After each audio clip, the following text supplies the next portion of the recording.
Hey, today we're going to be making this thing. Some good old Voronoi Fracture, complex texturing, nice lighting, all that good stuff. Hopefully you're going to learn some new tricks, techniques to make these beautiful images. If you got any comments, suggestions, remarks, or requests for a new tutorial, hit me up on Instagram at ojang or comment on this video. And that's it. Let's go. We're going to set our scene to a square ratio, 1080 by 1080, set the Octane render as our rendering engine. Now we're going to add a plane. It's going to be used as our backdrop. And rotate the view, set the camera, rotate the camera. And drag it to the right place. This is the center of our scene, so that's where our model is going to be. Now, let's set this to garage shading and perspective so we can mess around with this view without messing our camera. Set the high segments up and shift click bend. It's going to add a bend. Now we need to align the bend in the right way. So we're going to rotate it around until it bends it the right way. There you go. Now we can hit fit to parent. And now we're just going to mess around with the size until we get the right curve amount that we want. Set it to 90 degrees, and that's our backdrop.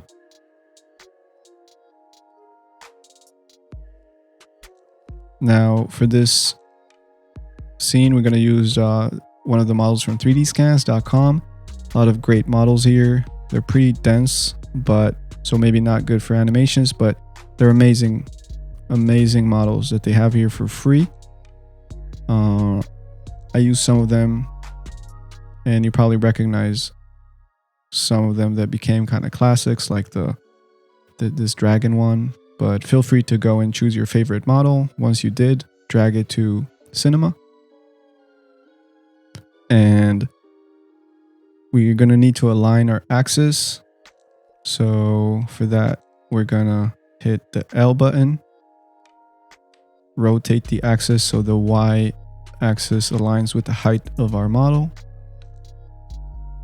Hit L again and rotate it back. And now the axis is aligned with the direction of our model. And we're going to alt-click polygon reduction. That's going to help us reduce the polygon amount because once we start fracturing, it's going to be too heavy. So after it's done the initial calculation, you can play around with the reduction strength, and it's going to take less time to calculate because it's already done the initial calculation.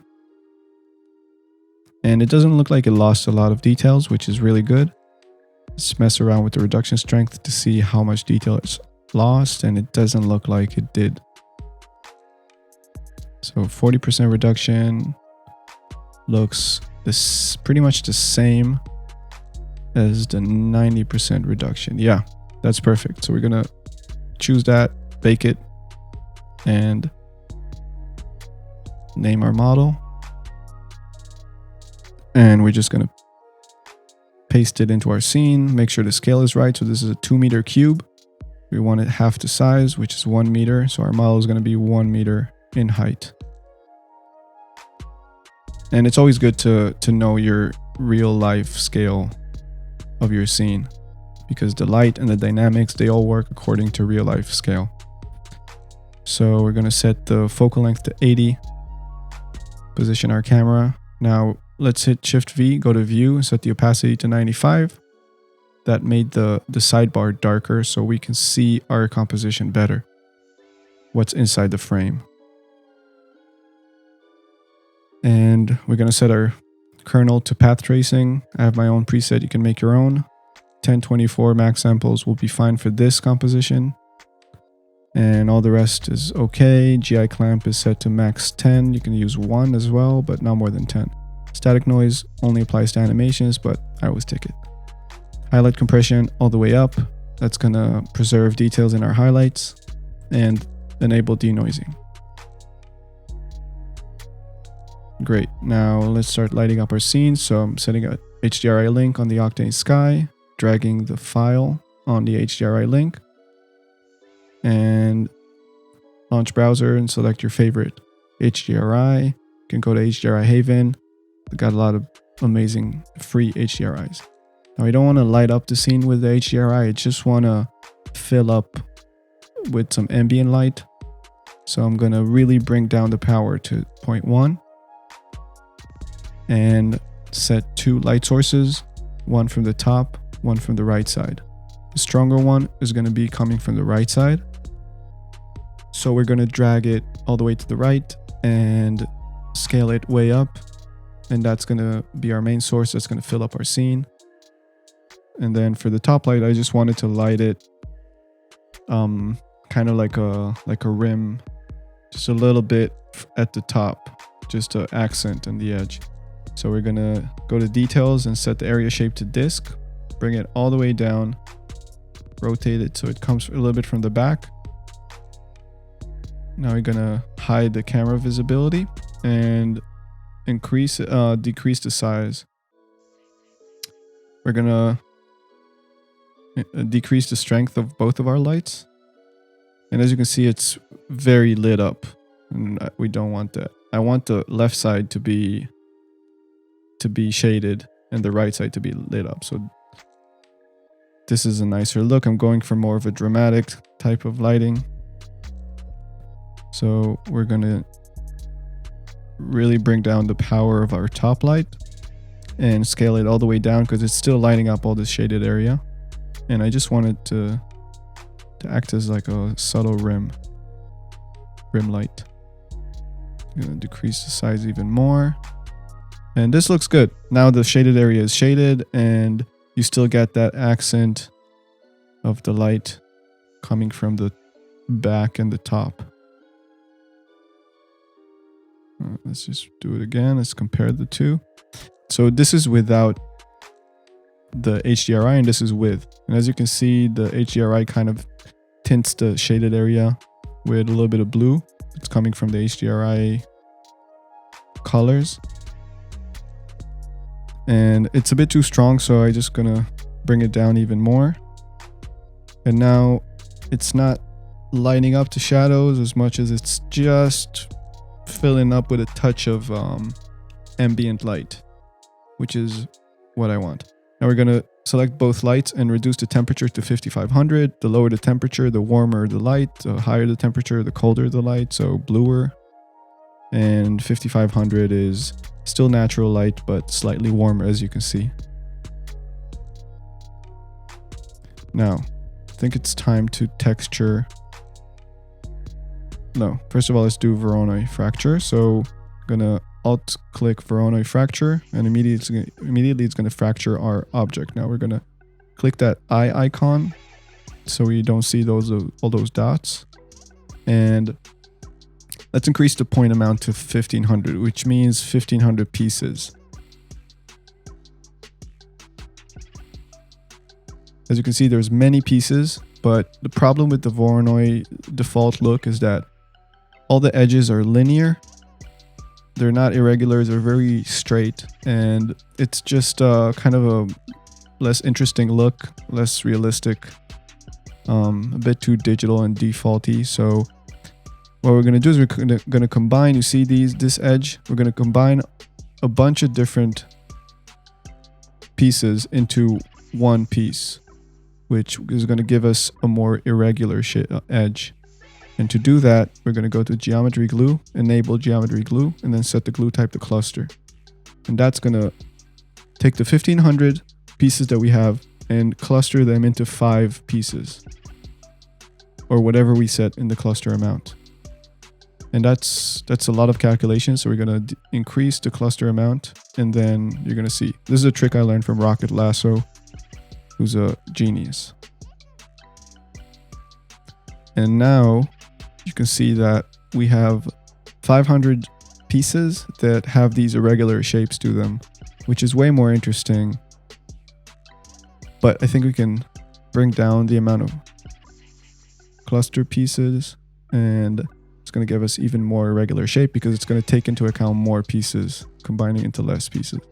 Let's play with the cluster seed until we find a combination that we like, and this is a good one. You can see the eyes, the nose, the forehead, and all of that. So let's add a random effector, and as you can see, the pieces are hollow.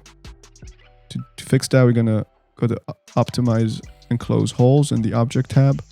And this is gonna make all the pieces solid. And let's randomize the rotation by a little bit. And we really just need between 1 and 3 degrees on each angle, because we don't want to rotate them around. We just want to kind of nudge them slightly so that the cracks show more. But we don't want them to intersect so much.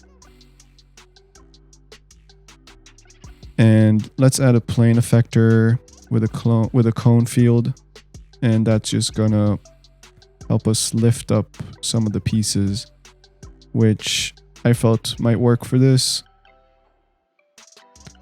His agonized expression kind of hints that he's going through some shit, right? So that's our way of showing him disintegrating into chaos, slowly but surely. We're gonna scale down the pieces as they go, which makes it a bit cleaner and also pushes the whole disintegration thing. But that's all up to you, up to what you want to do. I'm gonna add one more effector, the random effector, and we're not gonna randomize any of the objects. We're just gonna set the color mode to effector color. That's gonna allow us to randomize each piece through the texture. It's gonna give the texture access to each individual piece, which is gonna be important when we want to texture each piece individually. So we're gonna tidy up our scene, all the lights, all the effectors. Super clean now. Let's just kind of move it around and start texturing. First thing, I'm going to add a universal material, which is what I usually use. And this is the backdrop material, so quickly just remove the metallic, give it some kind of like a nice little purple color, and increase the roughness to 0.4, decrease the specular, because we don't want it to be shiny. Now we're gonna start making our complex texture. We're gonna set the BRDF mode to Beckman, lower down the metallic to 0, and start adding some imperfection maps. Now the first one, I'm using polygon imperfection maps. The first one is gonna be just a fingerprint map. And we're going to drag it into the roughness node. And I right click and hit solo node to see only the node that I'm working on. And it's not showing anything. And why is it not showing anything? Maybe the projection. Yeah. It's because we didn't apply it on the model. So now if I solo it, you can see the texture, but there's no UVs. So we gotta project in another form. So we're gonna use box form projection. And now you can start to see the fingerprints. Let's add an Octane node, gradient node, just so we can dial in the black and the white a bit more precisely. So let's use 15% on the black, which means the least rough areas are going to be 0.5 roughness, 0.15. We're going to bring in the white and just make the roughness a bit stronger that way. And we're going to duplicate that and invert them so we can use that on the specular, which means we got the same map for the roughness and specular, but inverted. So the highest roughness areas are going to be the least specular areas because they're inverted. We're just going to play around with them until we like what we have. Pretty subtle effect, but it's working. Let's just get rid of all these unnecessary nodes because our texture is going to get complex. We do need rounded edges, so we're going to keep that. But set the IOR to 1.45. Going to give us a bit stronger reflectiveness. Remove the metallic. Let's add another dust imperfection map. I'm gonna just select your favorite dust map and plug it into the bump. Now we're going to solo this, and sometimes it's getting confused, but here it is. Now we don't see anything because, again, we need to set a projection first. So we're going to set it on box projection, and because the box projection treats each individual piece as its own textured model, it's going to repeat all the map on each piece. So you can get a bit of a repetitive look. So you're going to have to play with the transform until we get, you can play with the position and the rotation and the scale until we find a less repetitive look. It's not a huge deal, but it's totally up to you and the look that you're going for. But you always want to avoid repetitiveness because the eye picks it up pretty quickly. Let's mess around with the projection. Doesn't look like it changed anything. And this looks right. Okay, this looks about right. So it kind of glitched out. We gotta bring it back to path tracing mode. Sometimes it gets stuck on info channel mode. So as you can see, our bump is showing. It's really cool. It looks like the model has been painted over without being cleaned. So it kind of, the paint settled on all the dust, which is a really nice look. And we're just gonna add a noise texture into the bump as well. This would be a very subtle and large noise, and that's only going to be to slightly, very subtly break up the surface and kind of make it a bit more wavy. It's going to be very subtle, but once we combine it with our dust map, it's just gonna give us a nicer, a more detailed effect. And we're going to combine them with an add node and plug this into the bump. And as you can see, now we got both of the maps combined.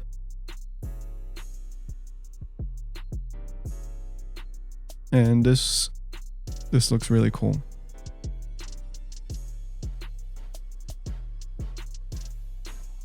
Okay, now we're going to start setting our color. So to do that, we need the multi-shader node. That's going to use our color effector, color randomization, to access each piece. And as you can see, it's already working. And now you can add a Octane RGB spectrum to each one of the textures. You can add as many textures as you want. And that's going to add this orphan RGB spectrum node. Just make sure you don't get rid of it. And let's just start coloring away. I'm gonna pick some nice pink, some nice teal. And I'm thinking, you know, we got the purple in the background, so what color is what with the purple? Teal, pink, maybe some yellow, and some more purple. And this is gonna be more of a creamy, light yellow. Beautiful. Look at that. So now we can go to our color effector and start changing the seed to get different combinations of colors, which again, it's super convenient. And because we didn't affect any of the positioning of the shapes of the pieces, changing the seed won't change the randomization on the pieces. It's just affecting the color. Now let's make it cooler. So we're gonna add two dirt nodes, one for the crevices, like dust kind of settling in the crevices, and one for the worn out edges. There's gonna be two different ones. So we're gonna invert the normal on the first dirt, increase the strength, increase the radius by a little bit, and as you can see, we got black on the edges. And we want to break up the perfect dispersion of all this black. And for that, we need to apply any kind of imperfection node, imperfection map, or noise texture to the dirt map. And I'm just using a dirt noise node, should work fine. We want it ultra complex and a lot of details, so we're going to crank up the omega, the octaves, and just play around with the contrast and the gamma until we find something that we like. Change it to turbulence, and this looks even more complex, so that's pretty cool. And let's solo the dirt. And as you can see, it broke up the dirt really nicely.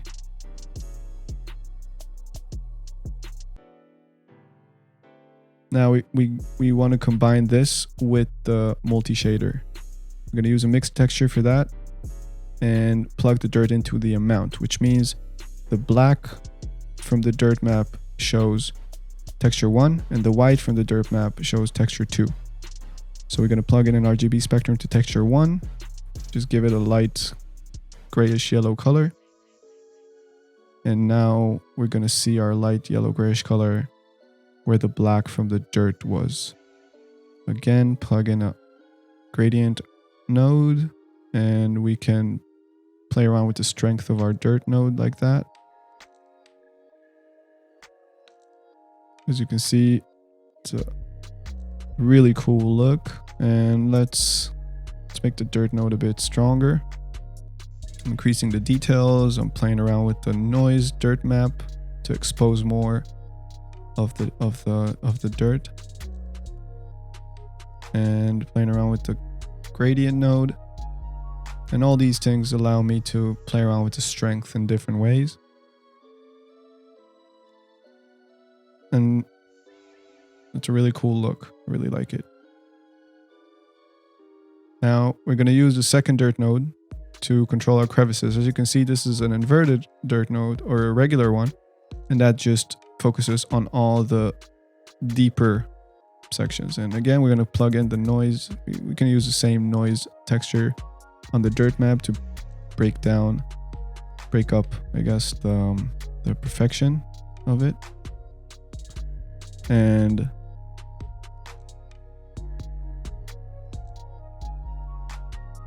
yeah, just play around with the gradient so we can have more control over the strength. This looks cool. This looks good enough. Let's just increase the radius. It's fine. Kind of playing around with all the options there. And increase the details, and that makes it a bit stronger. But we don't want these cracks to have the black in them. We just want to focus on the crevices on the outer sides of the model. So for that, we're going to go to include object mode and use self instead of all. That's going to ignore the places in between each piece and just focus on the overall outer layer. And again, we're going to mix that with a mixed texture. And this time we're going to plug in an RGB spectrum that's darker because this is an older oily dust that's got stuck in the crevices. It's a bit darker. And as you can see, if I'm soloing it, you can barely see it. So I'm just adding another gradient node to make it stronger. The dirt node stronger.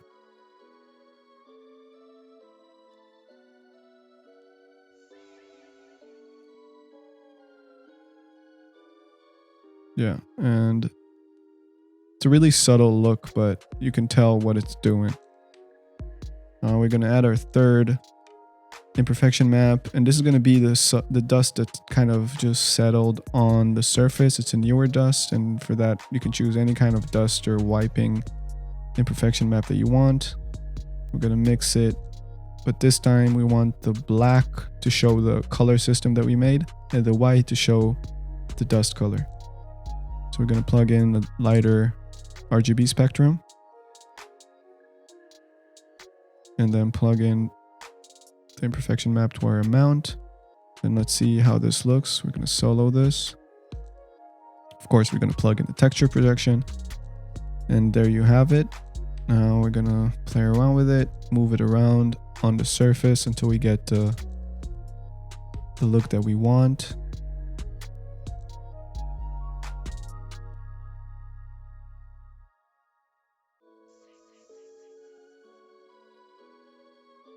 And again, the black shows our color.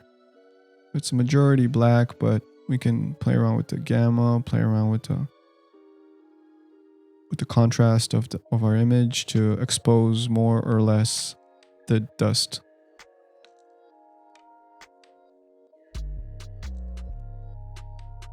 And yet again, we're going to use the Octane gradient.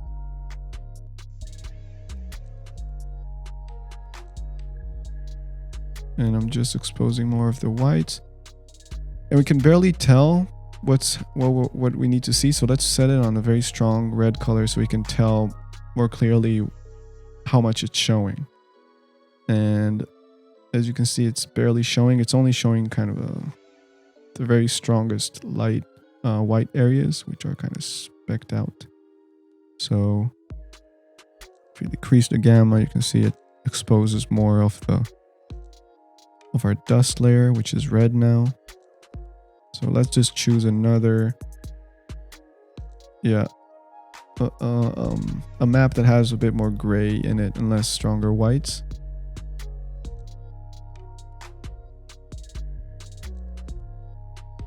And I want to bring out more of the gray parts of the image.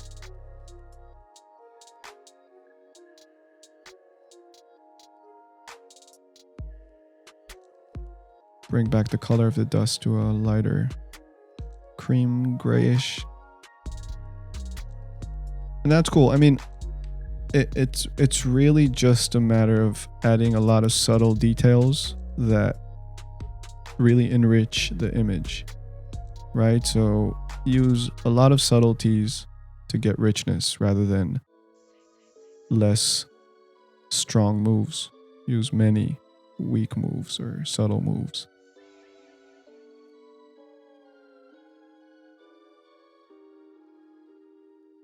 Now, what I want to do, I want to use that dirt node, the black areas, the worn out edges, to bump down the surface. Because, I mean, technically, if the edges are worn out, it means the layer of paint were being removed. So what I'm going to do is I'm going to combine our bump map with the dirt node from the worn edges using a multiply node. And that's just going to give us a really subtle effect where we bump down those worn out edges. And I also want to use that worn out edges dirt node to completely roughen up that area in terms of specularity. So I want to really make it way less shiny on the edges where they were worn out. So again, I'm going to use that node and I'm going to invert it this time because I want the edges to be white, because that would mean strongest roughness levels. And I'm going to use an add node to mix our current roughness map with the dirt map. And instead of inverting it, I'm just plugging it into an inverted gradient node. And now I can really dial in the amounts. And this looks good. And as you can see, it really removes some of the extreme shine from the edges. If you look at the hair, if you look at the broken pieces. Yeah. Again, very subtle, but everything together makes a big difference. And as you can see, we got a pretty complex material, but feels natural, feels nice and subtle. Let's add some rounded edges. That's gonna round our edges. Just 0.2 centimeters is fine, and set it on accurate. And we're good. Look at that. Let's bring up our exposure. And just like when you take photos, if you want to lighten up your scene, you increase the exposure. You can also make your light stronger, but always try to play with both because they both get different effects. And increasing the exposure is a very natural thing to do. So don't be afraid to play with the exposure inside Octane. I also want to make these highlights, the top rim highlights, just a bit stronger. And also, I don't want them to light up those pieces that are flying too much because it brings too much attention to them. So I'm gonna take our top light a bit to the left.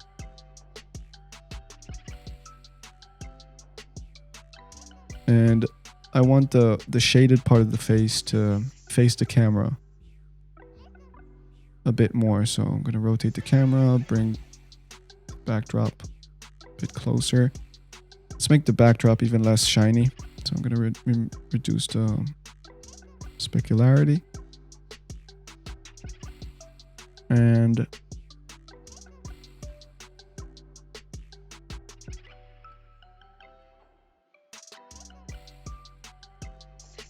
I'm going to bring up the light.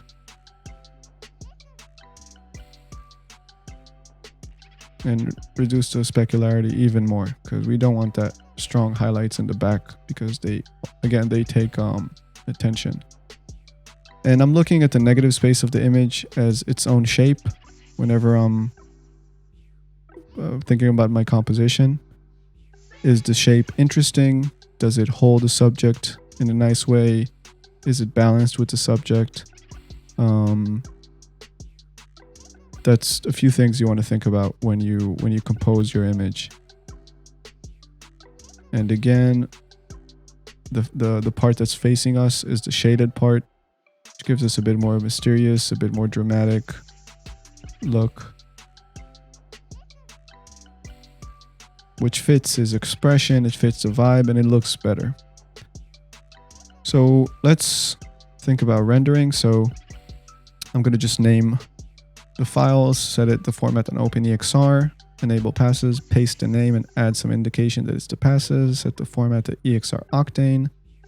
Because we have highlight compression all the way up, we can't use linear tone map because then the highlight compression are not going to come out in the render. So we need to set it at tone maps. Let's enable shadow, denoise beauty, denoise reflection indirect. And let's set the info channels to max samples 1000, shading normals, and ambient occlusion. Now the ambient occlusion, we're gonna want to in post bring out some more details. So we don't need all that background ambient occlusion. We just want the occlusion to focus on the details. So we need a really short distance. And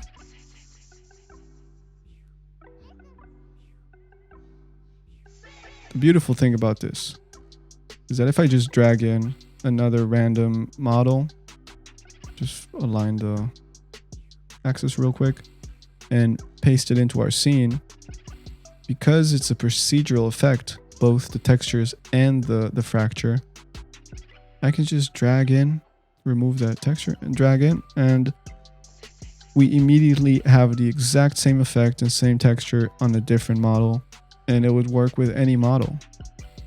And that's incredible. I mean, both the texture and the fracture itself. And you can play around with the, animate the plane, animate the pieces flying. I mean, you can really take it to, I'm sure you're already thinking about different places where you can play with it. And look at that. It's so pretty. I really like this. So I think this effect is great. I mean, I uploaded to my Instagram a bunch of different models that use this effect, and it's so simple. Once I set the effect, I can just replace the models and re-render it. And let's set our depth of field. If I click on the F icon over there, I just click anywhere in the model that I want the camera to focus on. And I want a really strong depth of field, so I'm going to bring the f-stop pretty low. And that's really cool. So we're really focusing on the eyes. Whenever you got a face, you usually want to focus on the eyes, because that's just how our brain works. And that's just, the specularity is a bit too strong, in my opinion. So I'm going to grab our roughness map and bring up the levels of the black in terms of make it lighter. So the least rough areas are still slightly rougher than they were. And that's pretty cool. Let's see if we can get a nicer explosion thing going on, dissipation thing. And we're playing around with the cone field. And that's a really cool look. You can still see the eyes are still intact, but you really start to see the disintegration of the pieces. So cool. Playing around with the bloom. So I enable the bloom and I crank it pretty high so that I see what's the limit of where I can take this, and then I slowly bring it down. And I'm upping the cutoff just so the bloom focuses on the highlights. And if I bring it all the way down, oh, that's so cool.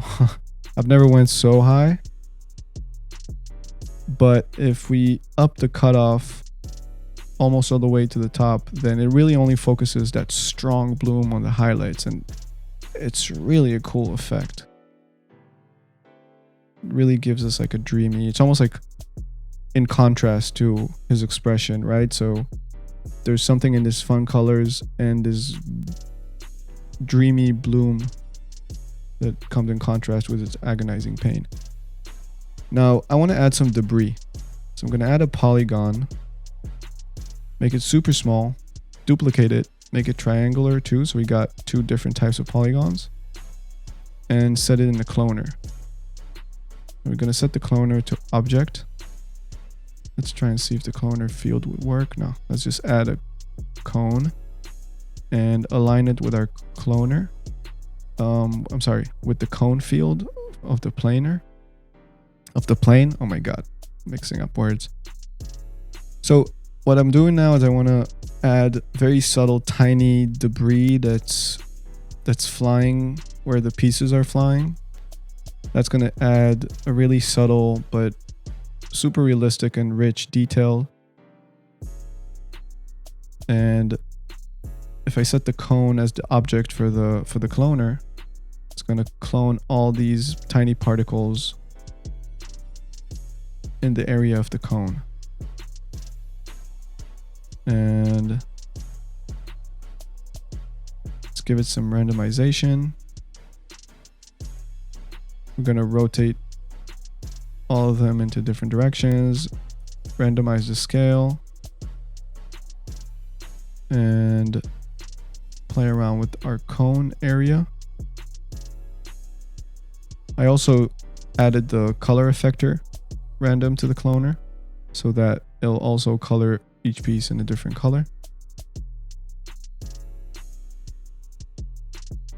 And just align the cone better with the explosion. And let's add a plane which will help us disperse the objects as they go further. So as I'm playing, I want to push them all up, but they're all getting pushed in different directions, and I'm not sure why. Let's add a linear field because I want them to start pretty condensed, and then as they go, they disperse more and more. But they're still going in different directions, and I'm not sure why. Maybe it's because the plane is set after the random. So let's drag it up, and it's still not. They're still going in different directions.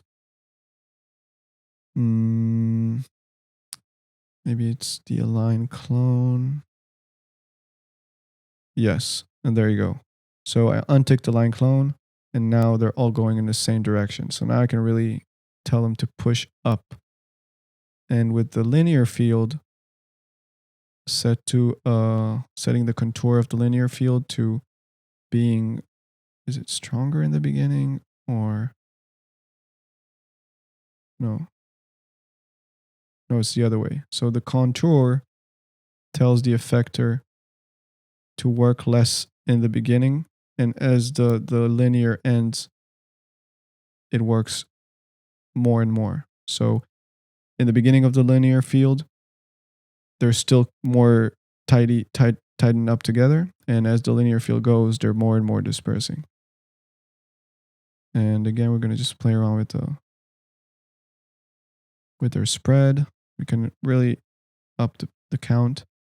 Let's say 800. And now you can, in the live viewer, you can really start seeing them. And because it's out of focus, you don't need any width, any depth, any three-dimensionality to the debris. You can just, that's why we only used polygons, like flat polygons, because that still works. And they're not colored. And I'm not sure. I know why. Yeah. We need to set the instant mode to render instances. And now Octane can recognize each piece individually. There you go. Now we're going to hit render. And I had some issues with rendering this.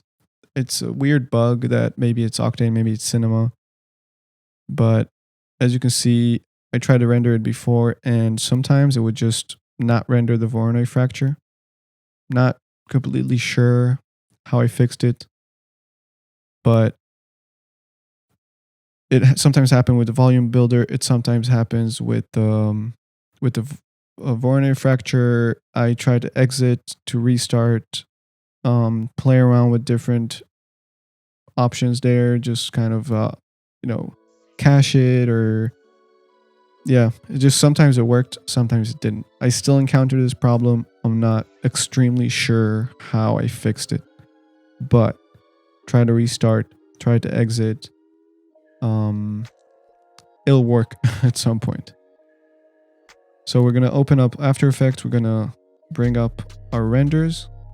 We're going to set a new composition with our beauty and then drag in the passes.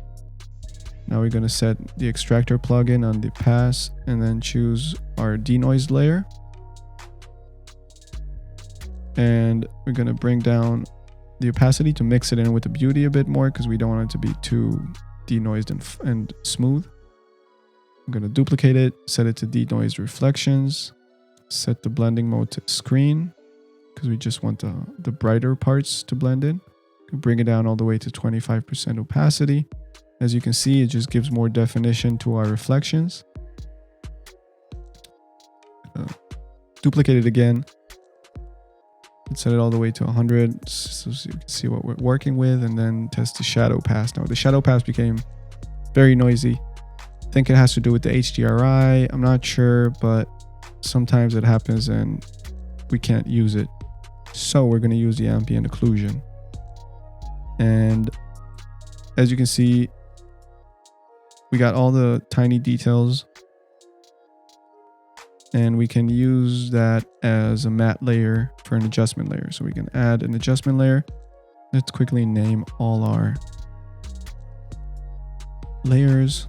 Just the AO, the denoised reflection indirect, denoised reflection, the denoised beauty, and the beauty. So we're going to take our adjustment layer, set it to Luma Matte inverted because we want it to be affected only by the black parts of the top layer of the ambient occlusion layer, and put some curves and just bring down the darker parts. And as you can see, we just make the darker parts slightly darker, which really just gives some more emphasis, some more detail.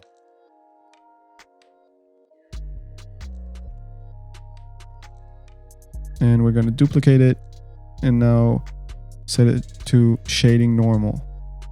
Now the shading normals, they give us the X, Y, and Z directions from the 3D space. It colors X, Y, and Z with R, G, and B. So each color is the different direction that's in the 3D space. I'm not sure which is which, but I think the blue channel is what we want here. So we're going to select our blue channel, we're going to convert each channel to the blue channel. And that's going to only show our blue channel in white, which allows us to access the blue channel now. But I don't want to, now it's showing the right side. I want to control the left side. So we're going to invert it. And now as you can see, our left side is showing with white.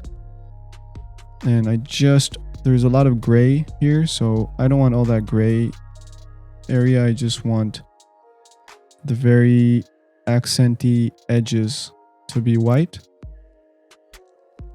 So we're going to crank in the levels. And now we only have the very accents, the very edges, the very rim as white. And again, we can use that as a matte layer. So we're going to add another adjustment layer, add some curves to it, and just bring up the highlights. And now it applies on the whole image, but if we set it to Luma Matte, now it only applies to those accents that we extracted from the shading normals. So that's a really cool way to access, to just give more subtle control of light, or as you can see, tiny rim lights that I can access in post and not worry about it in cinema. So it's so cool, it's so easy, and I use it all the time. It adds more depth to the image when it's used right. So we're gonna add another adjustment layer that's gonna give us overall control and just increase the contrast by a little bit. That increases it over the whole composition. And I just want a slight increase in contrast. And because we increased the contrast, our saturation went up a little bit. So we're going to reduce our saturation by a little bit. Just an artistic choice, I guess.